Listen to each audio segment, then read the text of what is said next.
It's Kane Hodder from Friday the 13th. You are listening to Rock Video Rental.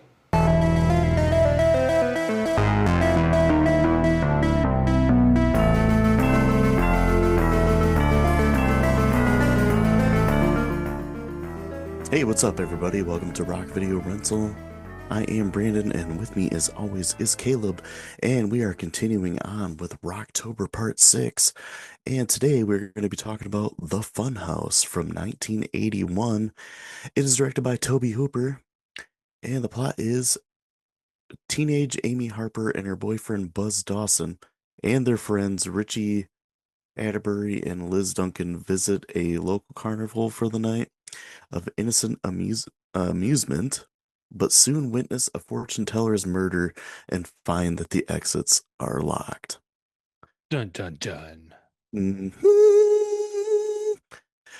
We got the cast is Elizabeth Barrage as Amy, Sean Carson as Joey, um, Jean Austen as Mrs. Harper, Jack McDermott as Mr. Harper, Cooper Huckabee as Buzz, Largo Woodruff, there's a name for you, as Liz, Miles Chapin or Chapin, I don't know, as Richie, and Wayne Doba as the monster. There was so many good slasher movies from 1981 and 1982. Okay. I feel like this is one of the better ones. For building characters, for creating atmosphere. There's not a huge body count, Mhm. but I guess, when the acting is as solid as this, when I guess the area they're in, because I mean, being locked in a carnival is kind of a creepy thing, and they're stuck inside of a fun house, Is it a which fun is house though?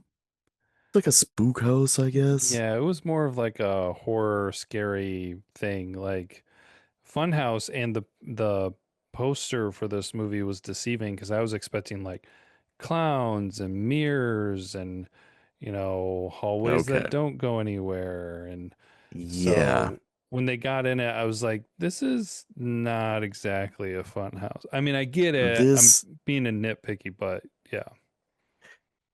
you just said my biggest beef with this movie Okay.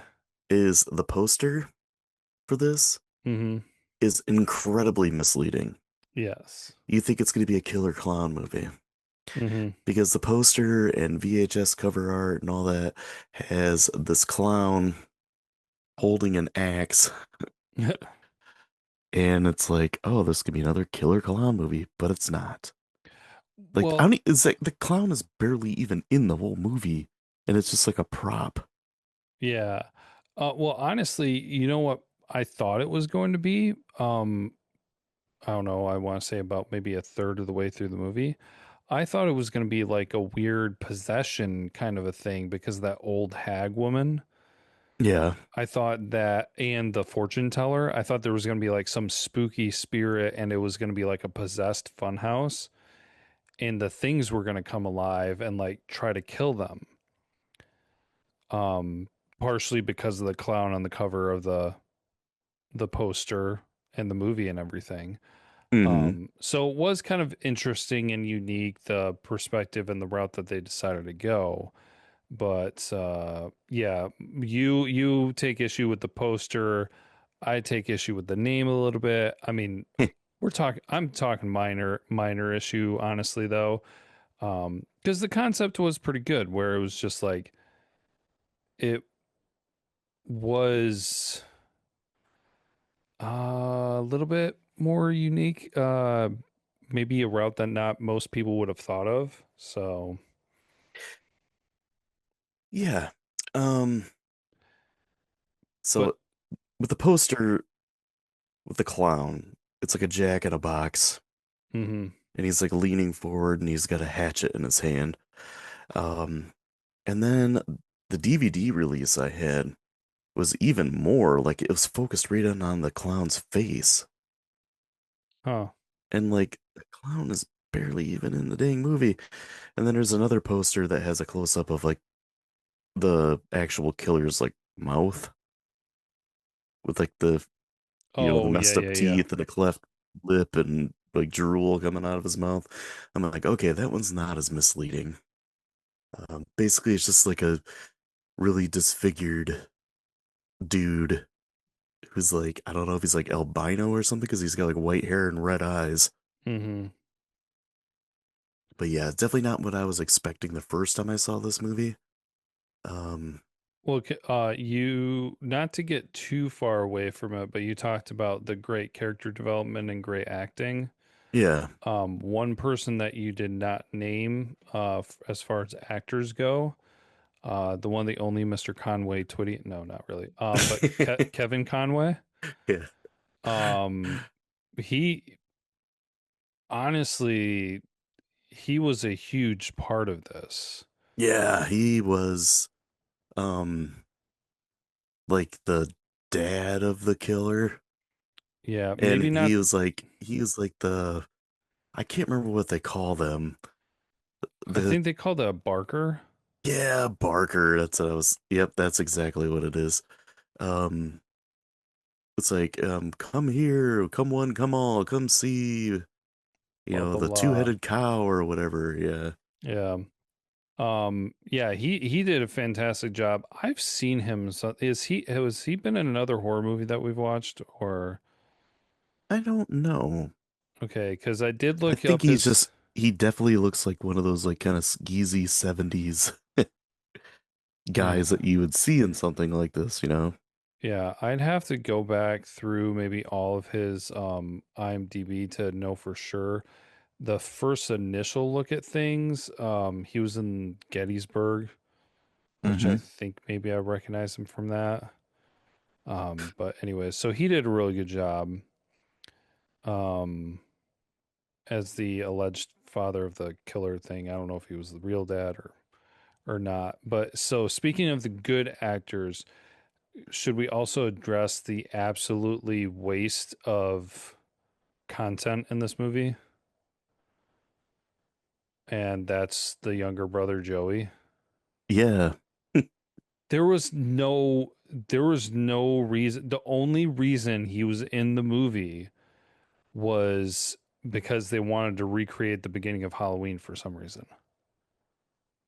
Yeah, pretty much. It was like Halloween mixed with Psycho. Yeah. Like Yeah. The shower scene. And I also put in here too, it's like we're only 4 minutes into the movie and there's already a shower scene. We see the main girl's boobs. yeah, which was ridiculous.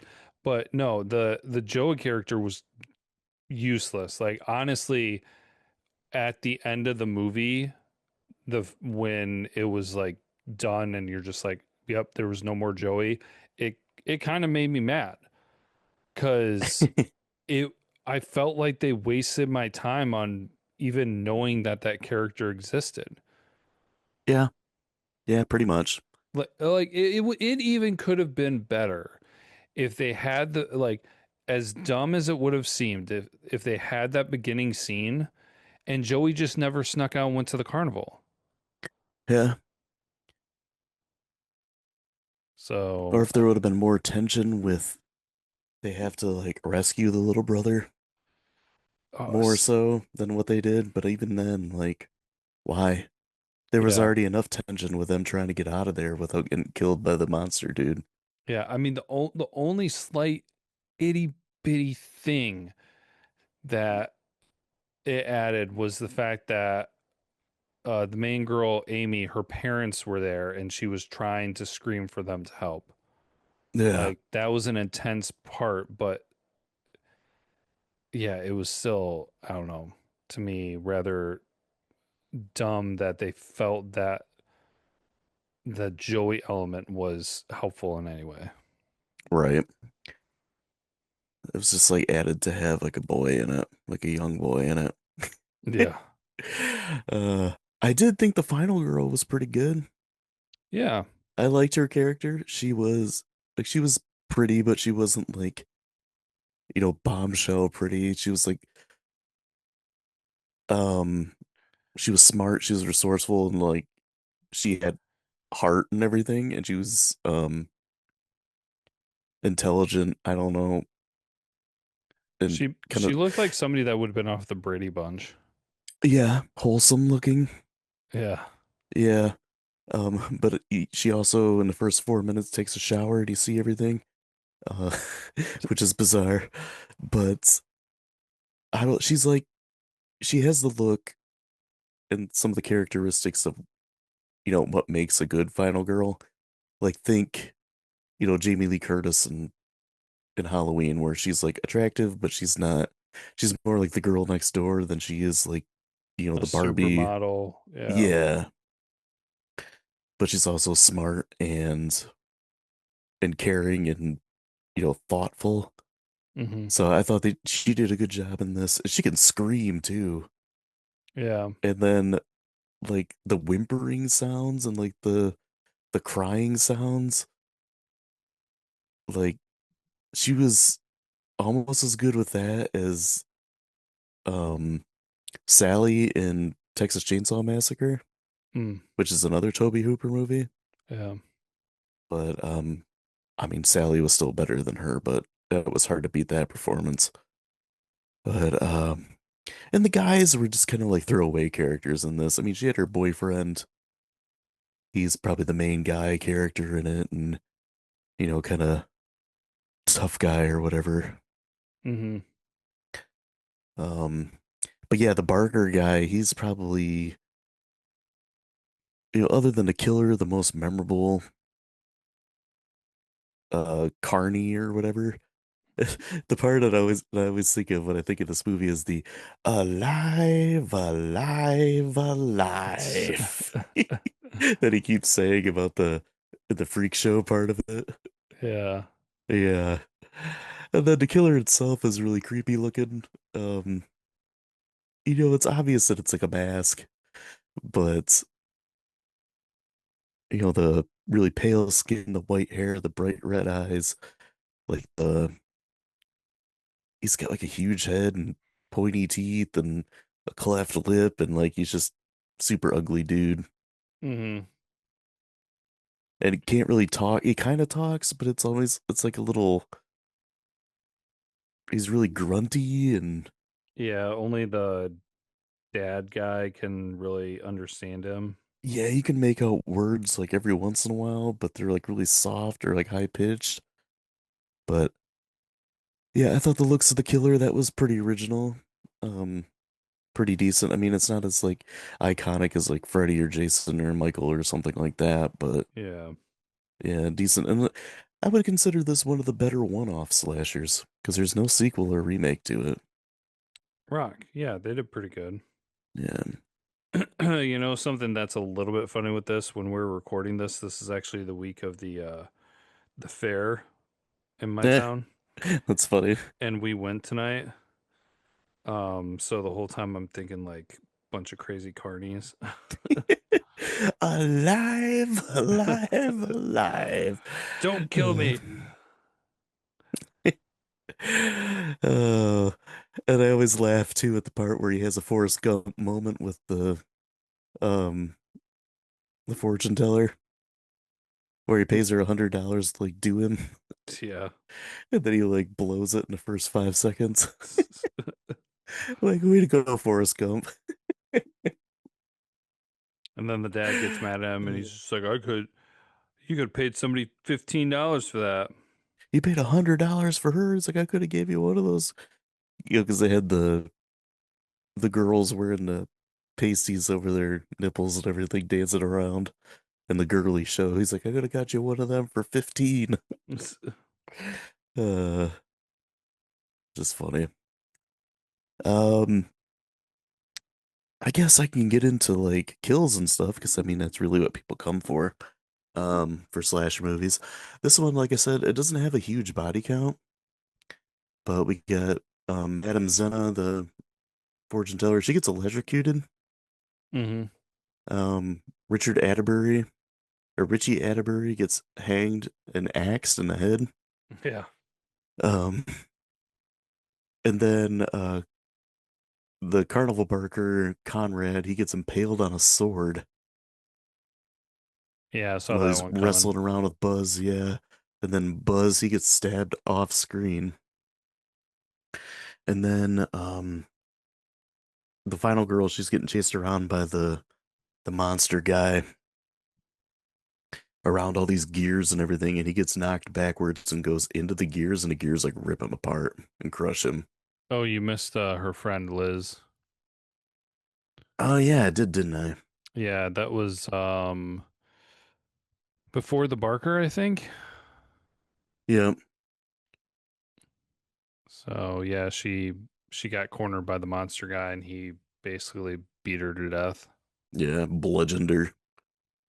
But yeah, kind of a small body count, but I mean that's kind of common with early '80s slashers, where they're more based on characters, atmosphere, and less on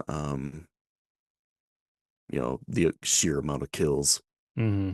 Um, but yeah, I think this movie's pretty solid. I've got a decent amount in trivia and facts. You want me to get to that?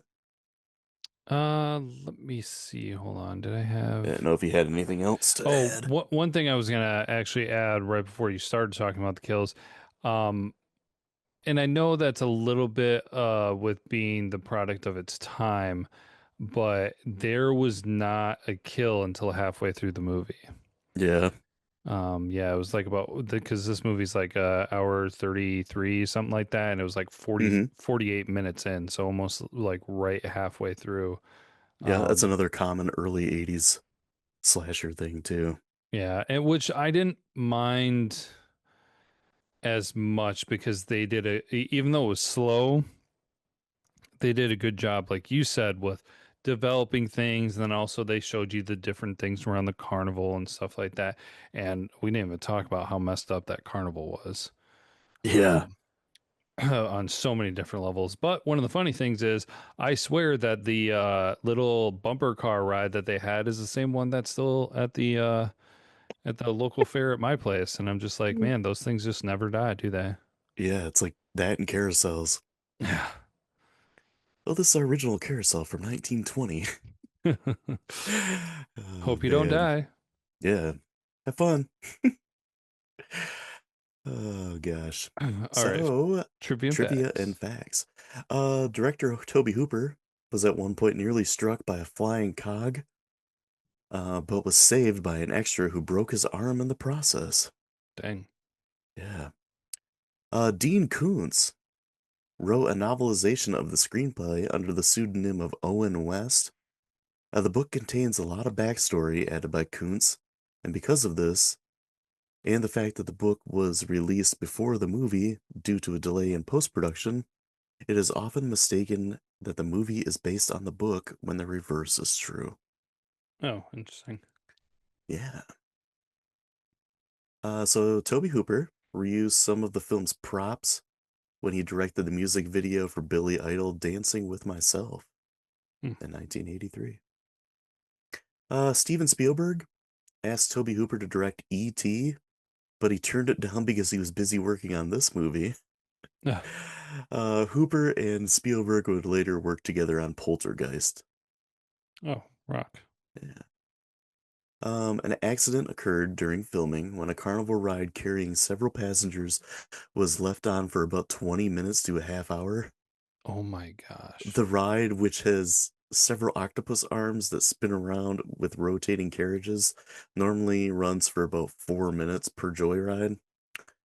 The thrill seekers vomited and yelled out real screams as the ride continued way past its end time.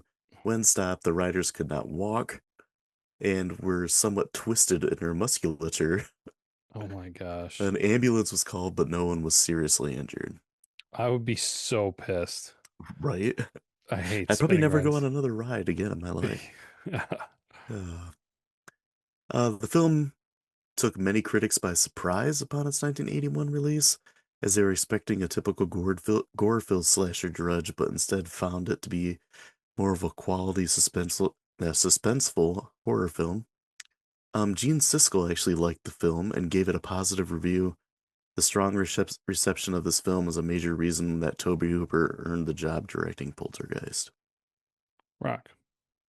The girls in the tent were actually local strippers from Miami, Florida. Oh my gosh. Speaking of Miami, this movie was shot in Miami and other locations in Florida due to more relaxed child labor laws available on the East Coast. What? Um, Most of the cast were young actors. Yeah. Okay. Well, I know, like with movies, like if there's a kid on there, they can only like shoot a certain amount of hours per day. True. So I think that's what it meant by that. Okay. So, according to the actor Kevin Conway, director Tobe Hooper was a huge quote unquote cokehead during the production of this film, Oh geez. as Hooper allegedly consumed a minimum of 12 cans of Coca-Cola a day. Oh gosh. 12 cans of Coke, that's crazy. I could do that. Diabetes. Yeah. So the movie The Last House on Dead End Street from 1973, made a few years earlier, had The Funhouse as an alternate title. Mm, And then the last thing I have, I don't have a budget for this movie, but it made 7.8 million in the box office. 7.8 million? Yeah. Oh, that's well, actually, considering this whole month, that's like the first full number for how much it made. So I guess we don't really have much for comparison right now, but If I had to guess, the budget was probably like a million. yeah. That's just my guess. Just considering other movies of the same size at the time. Rock. But grades, IMDb, Rotten Tomatoes, what do you think they are? 6.0. 5.9. Oh, dang it. That's so close. Rotten Tomato critic, give me 70%. 67. Man, I'm so close with these. Okay, audience. Come on, audience. 75. 46. Son of a gun. Well, I don't know why that one's so low. I think maybe like people now are watching it and grading it lower because it's not a big body count movie. Yeah. It's not super gory. I don't know. It is a little slow, but yeah, I don't know. You want to go first? Yeah, I'll try to do this cuz I'm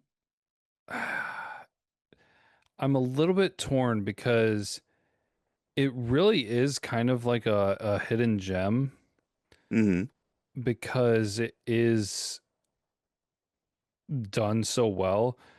There's not a whole lot with special effects too much. I mean, there was like some of the carny stuff that they Yeah. threw some special effects in. They, of course, had the monster guy himself, which wasn't anything too amazing, but it was definitely good, menacing, and um, struck fear into people enough, Mm. especially probably back then. But I think you stated things really well at the beginning where they did do a good job of just setting up the story. Um, you got to know the characters, and it was kind of simple and menacing. Mm-hmm. I do still have the huge, stupid issue with the younger brother Joey. Um, Pointless and little boy. yeah, pointless. Like I said, I wasn't so much bothered with the whole Halloween knockoff and everything at the beginning, but just that he was really the only thing he added was his parents being there with that whole small little scene where it was kind of gut wrenching, where it's just like she's so close to like getting help, but so far away. Yeah. Um, I, mm, I think I'm going to.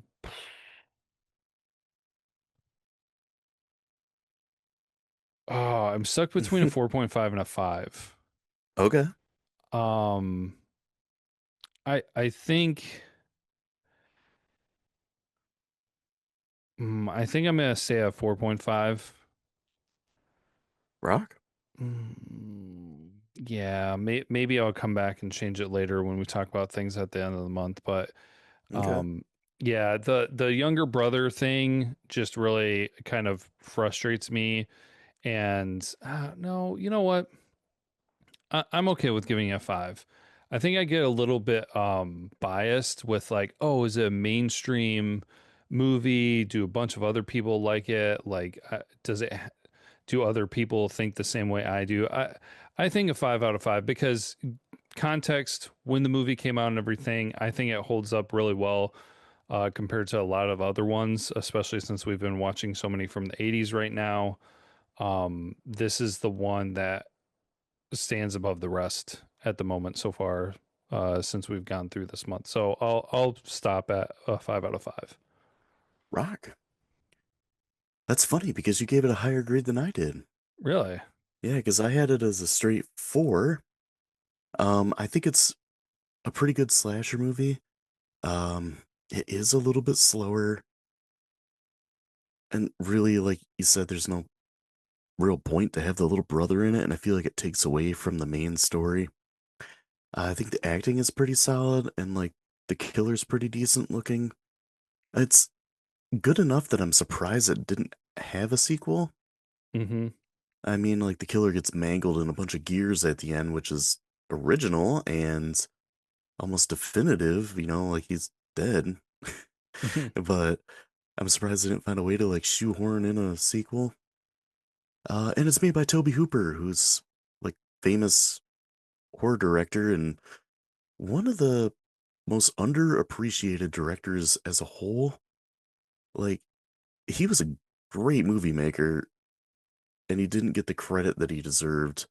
And like I feel like his big chance was Poltergeist, but then somebody started the rumor that, you know, Steven Spielberg was actually doing most of the work on it and Hooper wasn't really doing much and he only put Hooper in there so he could have him say he was the director and like keep Spielberg's family friendly, name Image. safe Yeah. or whatever. Yeah.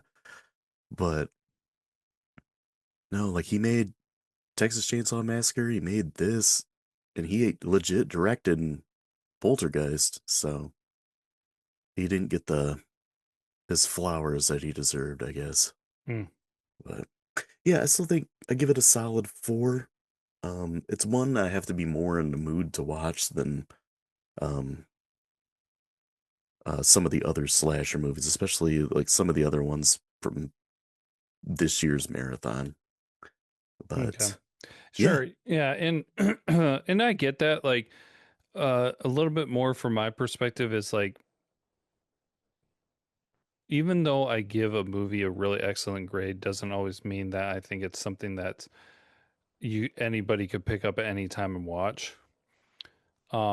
But man, I'm hard pressed to think about this movie outside of the younger brother element hmm on being like, what could you do better? yeah, Like, yeah, it was a little slow, but I think most of that is a product of its time. Yeah, could there have been more kills? Maybe. Yeah, could have there been maybe more special effects? I guess if you wanted to, but really, it hits all the marks hmm and it has some unique elements to it. So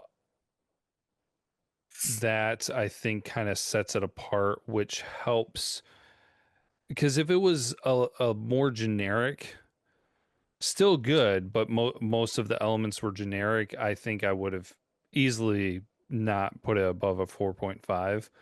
yeah, But it's the unique stuff that they threw in there on top of all the excellent acting and everything in it. So yeah, hmm it's not. Um, this is kind of a unique outlier for me as far as like giving a movie a 5 out of 5 because yeah, a lot of the 5 out of 5s are kind of like everybody knows about it. A lot of people have seen it. A bunch of people talk about it. Um, but yeah, this one I'm kind of surprised hasn't gotten more credit or attention, I guess. yeah. I feel like it's one of those horror movies that most horror fans have probably heard of, Mm-hmm. and quite a few have seen. But like outside of that, I don't feel like a lot of people really know this movie. Yeah. But yeah, it definitely deserves some more credit. Next time we're gonna be taking on another Child's Play movie. We're gonna be watching Child's Play Part 2. Um, this is where we get more Chucky and more of a typical slasher movie with this one. Dun, dun, dun. Um, yeah, I'm looking forward to that. It's been a little while since I've watched that one, so should be a good time. If you guys are liking the show, please subscribe and share. You can find us on social media. We're on every platform. You can check out our YouTube. You can check out our TikTok. We also have a website. We're at rockvideorental.com. I have a blog on there where I review 31 horror movies every October. So I've been doing that for a long time. So there's a lot of content on there if you want to check it out. But if you are a fan of Chucky, come by next time. We're going to be talking about Child's Play 2. And until then, as always, be kind and rewind.